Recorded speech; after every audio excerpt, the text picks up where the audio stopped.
आप सभी वैष्णवजन को श्री हरिवंश जी, श्री सद्गुरुदेव भगवान की जय हो। श्री वृंदावन धाम की जय हो। श्री राधा वल्लभ लाल की जय हो। आप सभी संतों, भक्तों, रसिकों, प्रेमियों की जय हो। हम श्रीमद् भागवत गीता जी साधक संजीवनी में से कुछ आगे प्रसंग गुरु कृपा से श्रवण करने का प्रयास करते हैं। महाराज की कृपा से, महाराज के श्री चरणों के बल से हम आगे प्रसंग को बढ़ाने का प्रयास करते हैं। हमने छोड़ा था कि यहाँ पांडवा पद के साथ पद देने का तात्पर्य है कि पांडव तो बड़े धर्मात्मा हैं, अतः उन्हें युद्ध नहीं करना चाहिए था। परंतु वे अभी युद्ध के लिए रणभूमि में आ गए तो वहां होकर उन्होंने क्या किया, आगे हम इससे आगे बढ़ने का प्रयास करते हैं गुरु कृपा से। इनमें से पहले मामकाहा पद का उत्तर संजय आगे के दूसरे श्लोक से 13वें श्लोक तक देंगे कि आपके पुत्र दुर्योधन ने पांडवों की सेना को देखकर द्रोणाचार्य के मन में पांडवों के प्रति द्वेष पैदा करने के लिए उनके पास जाकर पांडवों के मुख्य मुख्य सेनापतियों के नाम लिए। उसके बाद दुर्योधन ने अपनी सेना के मुख्य मुख्य योद्धाओं के नाम लेकर उनके रण कौशल आदि की प्रशंसा की। दुर्योधन को प्रसन्न करने के लिए भीष्म जी ने जोर से शंख बजाया। उसको सुनकर कौरव सेना में शंख आदि बज उठे। फिर 14वें श्लोक से 19वें श्लोक तक पांडवा पद का उत्तर देंगे कि रथ में बैठे हुए पांडव पक्षीय भगवान श्री कृष्ण ने शंख बजाया।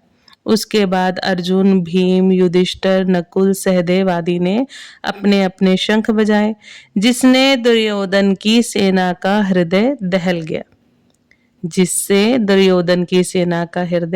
गया उसके बाद भी संजय पांडवों की बात कहते कहते 20वें श्लोक से श्री कृष्ण और अर्जुन के संवाद का प्रसंग आरंभ कर देंगे। युद्ध हुआ कि नहीं, इस तरह का विकल्प तो यहाँ लिया ही नहीं जा सकता, क्योंकि 10 दिन तक युद्ध हो चुका है और भीष्म जी को रथ से गिरा देने के बाद संजय हस्तिनापुर आकर धृतराष्ट्र को वहां की घटना सुना रहे हैं। मेरे और पांडवों के पुत्र ने ये क्या किया जो कि युद्ध कर बैठे। उनको युद्ध नहीं करना चाहिए था, ऐसी निंदा या आक्षेप भी यहाँ नहीं लिया जा सकता, क्योंकि युद्ध तो चल ही रहा था। धृतराष्ट्र के भीतर भी आक्षेप पूर्वक पूछने का भाव नहीं था। धृतराष्ट्र संजय से भिन्न भिन्न प्रकार की छोटी बड़ी सब घटनाओं को अनुक्रम से विस्तार पूर्वक ठीक ठीक जानने के लिए ही प्रश्न कर रहे हैं।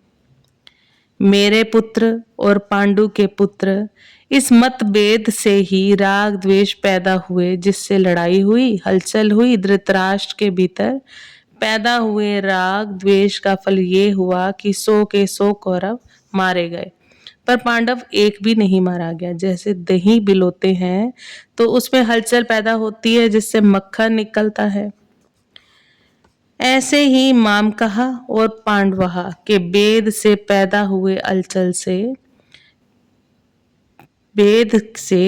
हुए हलचल से अर्जुन के मन की कल्याण की अभिलाषा जागृत हुई, जिससे भगवत गीता रूपी मक्खन निकला। फिर से श्रवण करें। जैसे दही बिलोते हैं तो उसमें हलचल पैदा होती है, जिससे मक्खन निकलता है, ऐसे ही मामकाहा और पांडवा के भेद से, कौरवों और पांडवों के भेद से पैदा हुई हलचल से अर्जुन के मन में कल्याण की अभिलाषा जागृत हुई। अर्जुन के मन में कल्याण की अभिलाषा जागृत हुई, जिससे भगवत गीता रूपी मक्खन निकला। तात्पर्य ये हुआ कि धृतराष्ट्र के मन में होने वाली हलचल से लड़ाई पैदा हुई और अर्जुन जी के मन से होने वाली हलचल से गीता प्रकट हुई। धृतराष्ट्र के प्रश्न का उत्तर संजय आगे के श्लोकों से देना आरंभ करते हैं। जिस समय दोनों सेनाएं युद्ध के लिए खड़ी हुई थी, उस समय की बात संजय यहाँ तदा पद से कहते हैं कि कारण कि धृतराष्ट्र का प्रश्न युद्ध की इच्छा वाले मेरे और पांडवों के पुत्रों ने क्या किया, इस विषय को सुनने के लिए ही है। पांडवों की व्रजव्यूह से खड़ी सेना को देखने का तात्पर्य है कि पांडवों की सेना बड़ी ही सुचारू रूप से और एक ही भाव से खड़ी थी, अर्थात उनके सैनिकों में दो भाव नहीं थे, मतभेद नहीं था। उनके पक्ष में धर्म और भगवान श्री कृष्ण थे। जिसके पक्ष में धर्म और भगवान होते हैं, उसका दूसरों पर बड़ा असर पड़ता है। इसलिए संख्या में कम होने पर भी पांडवों की सेना का तेज अर्थात प्रभाव था और उसका दूसरों पर बड़ा असर पड़ता था। अतः पांडव सेना का दुर्योधन पर भी बड़ा असर पड़ा, जिससे वह द्रोणाचार्य के पास जाकर नीति युक्त गंभीर वचन बोलता है। राजा दुर्योधन को राजा कहने का तात्पर्य है कि धृतराष्ट्र का सबसे अधिक अपनापन मोह दुर्योधन में ही था। परंपरा की दृष्टि से भी युवराज दुर्योधन ही था। राज्य के सब कार्यों की देखभाल दुर्योधन ही करता था। धृतराष्ट्र तो नाम के मात्र ही राजा थे, नाम मात्र का ही राजा थे धृतराष्ट्र। युद्ध होने में भी मुख्य हेतु दुर्योधन ही था। इन सभी कारणों से संजय ने दुर्योधन के लिए राजा शब्द का प्रयोग किया है। द्रोणाचार्य के पास जाने में मुख्यतः 3 कारण मालूम देते हैं। अपना स्वार्थ सिद्ध करने के लिए, अर्थात द्रोणाचार्य के भीतर पांडवों के प्रति दोष पैदा करके उनको अपने पक्ष में विशेषता से रोकने के लिए दुर्योधन द्रोणाचार्य जी के पास गया। व्यवहार में गुरु के नाते आदर देने के लिए भी द्रोणाचार्य के पास जाना उचित था। मुख्य व्यक्ति का सेना में यथास्थान खड़े रहना बहुत आवश्यक होता है, अन्यथा व्यवस्था बिगड़ जाती है। इसलिए दुर्योधन का द्रोणाचार्य के पास खुद जाना उचित ही था। यहाँ शंका हो सकती है कि दुर्योधन तो पितामह भीष्म के पास जाना चाहिए था। यहाँ शंका हो सकती है कि दुर्योधन को तो पितामह भीष्म के पास जाना चाहिए था, जो कि सेनापति थे, पर दुर्योधन गुरु द्रोणाचार्य के पास ही क्यों गया? इसका समाधान ये है कि द्रोण और भीष्म दोनों उभय पक्षपाती थे, अर्थात वे कौरव और पांडव दोनों का ही पक्ष रखते थे। उन दोनों में भी द्रोणाचार्य को ज्यादा राजी करना था, क्योंकि द्रोणाचार्य के साथ दुर्योधन का गुरु के नाते तो स्नेह था, पर कुटुंब के नाते स्नेह नहीं था, और अर्जुन पर द्रोणाचार्य की विशेष कृपा भी थी। अतः उनको राजी करने के लिए दुर्योधन का उनके पास जाना ही उचित था। व्यवहार में ये देखा जाता है कि जिससे ज्यादा स्नेह नहीं है, जिसके साथ स्नेह नहीं है, उससे अपना स्वार्थ सिद्ध करने के लिए मनुष्य उसको ज्यादा आदर देकर राजी करता है। फिर से श्रवण करें, बहुत सुंदर बात है कि व्यवहार में ये देखा जाता है कि जिसके साथ स्नेह नहीं है, उससे अपना स्वार्थ सिद्ध करने के लिए मनुष्य उसको ज्यादा आदर देकर राजी करता है। दुर्योधन के मन में यह विश्वास था कि भीष्म जी तो हमारे दादाजी हैं, अतः उनके पास ना जाऊं तो भी कोई बात नहीं है। ना जाने से अगर वो नाराज हो भी जाएंगे तो मैं किसी तरह से उनको राजी कर लूंगा। कारण कि पितामह भीष्म के साथ दुर्योधन का कौटुंबिक मतलब पारिवारिक संबंध और स्नेह था ही। भीष्म का भी उसके साथ कौटुंबिक संबंध और स्नेह था। इसलिए भीष्म जी ने दुर्योधन को राजी करने के लिए जोर से शंख बजाया है। पहले अध्याय का 12वां श्लोक। वचनम ब्रवीत, यहाँ अब्रवीत कहना ही पर्याप्त था, क्योंकि अब्रवीत क्रिया के अंतर्गत ही वचनम आ जाता है, अर्थात दुर्योधन बोलेगा तो वचन ही बोलेगा। इसलिए यहाँ वचनम शब्द की आवश्यकता नहीं थी। फिर भी वचनम शब्द देने का तात्पर्य है कि दुर्योधन नीति युक्त गंभीर वचन बोलता है, जिससे द्रोणाचार्य के मन में पांडवों के प्रति द्वेष पैदा हो जाए और वे हमारे ही पक्ष में रहते हुए ठीक तरह से युद्ध करें, जिससे हमारी विजय हो जाए, हमारा स्वार्थ सिद्ध हो जाए। द्रोण के लिए आचार्य संबोधन देने में दुर्योधन का ये भाव मालूम होता है कि आप हम सबके, कौरवों और पांडवों के आचार्य हैं। शास्त्र विद्या सिखाने वाले होने से आप सबके गुरु हैं। इसलिए आपके मन में किसी का पक्ष या आग्रह नहीं होना चाहिए।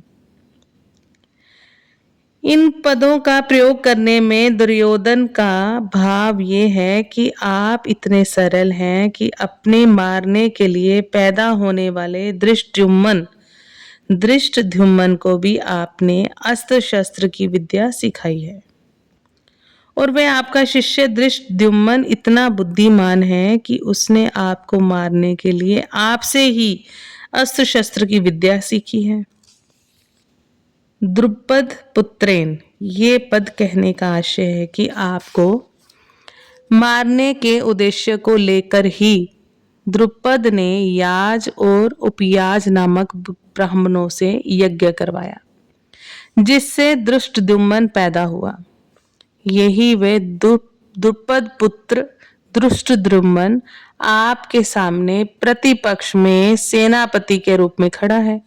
यद्यपि दुर्योधन यहाँ द्रुपद पुत्र के स्थान पर धृष्टद्युम्न भी कह सकता था, तथापि द्रोणाचार्य के साथ द्रुपद जो वैर रखता था, उस वैर भाव को याद दिलाने के लिए दुर्योधन यहाँ द्रुपद पुत्रेन शब्द का प्रयोग करता है। दुर्योधन यहाँ द्रुपद पुत्रेन शब्द का प्रयोग करता है। अब वैर निकालने का अच्छा मौका है। द्रुपद पुत्र के द्वारा पांडवों की इस व्यूहाकार खड़ी हुई बड़ी भारी सेना को देखिए। तात्पर्य कि जिन पांडवों पर आप स्नेह रखते हैं, उन्हीं पांडवों ने आपके प्रतिपक्ष में खास आपको मारने वाले द्रुपद पुत्र को सेनापति बनाकर व्यूह रचना करने का अधिकार दिया है। अगर पांडव आपसे स्नेह रखते तो कम से कम आपको मारने वाले को तो अपनी सेना का मुख्य सेनापति नहीं बनाते, इतना अधिकार तो नहीं देते, परंतु सब कुछ जानते हुए भी उन्होंने उसी को सेनापति बनाया है। यद्यपि कौरवों की अपेक्षा पांडवों की सेना संख्या में कम थी, अर्थात कौरवों की सेना 11 अक्षौणी और पांडवों की सेना 7 अक्षौणी थी, तथापि दुर्योधन पांडवों की सेना को बड़ी भारी बता रहा है। पांडवों की सेना को बड़ी भारी कहने में 2 भाव मालूम होते हैं। पांडवों की सेना ऐसे ढंग से व्यूहाकार खड़ी हुई थी कि जिससे दुर्योधन को थोड़ी सेना भी बहुत बड़ी दिख रही थी। पांडव सेना में सबके सब योद्धा एक मत के थे। इस एकता के कारण पांडवों की थोड़ी सेना भी बल में उत्साह में बड़ी मालूम दे रही थी। ऐसी सेना को दिखाकर दुर्योधन द्रोणाचार्य से ये कहना चाहता है कि युद्ध करते समय आप इस सेना को सामान्य और छोटी ना समझें, आप विशेष बल लगाकर सावधानी से युद्ध करें। पांडवों का सेनापति है तो आपका शिष्य द्रुपद पुत्र ही, अतः उस पर विजय करना आपके लिए कौन सी बड़ी बात है। कहने का तात्पर्य है कि ये पांडव सेना युद्ध के लिए तैयार होकर सामने खड़ी है, अतः हम लोग इस सेना पर किस तरह से विजय कर सकते हैं, इस विषय में आपको जल्दी से जल्दी निर्णय लेना चाहिए। दुर्योधन पांडवों की सेना देखने के लिए प्रार्थना करके अब दुर्योधन उन्हें पांडव सेना के महारथियों को दिखाता है। आज हम वाणी को यही विश्राम देते हैं। आगे महाराष्ट्र की कृपा से, गुरुचरणों के बल से, गुरुचरणों के आश्रय से साधक संजीवनी श्रीमद् भगवत गीता जी को आगे पढ़ाने का गुरु कृपा से प्रयास करेंगे। आप सभी वैष्णव जन को श्री हरिवंशी श्री सद्गुरुदेव भगवान की जय हो। जय जय श्री राधे श्याम।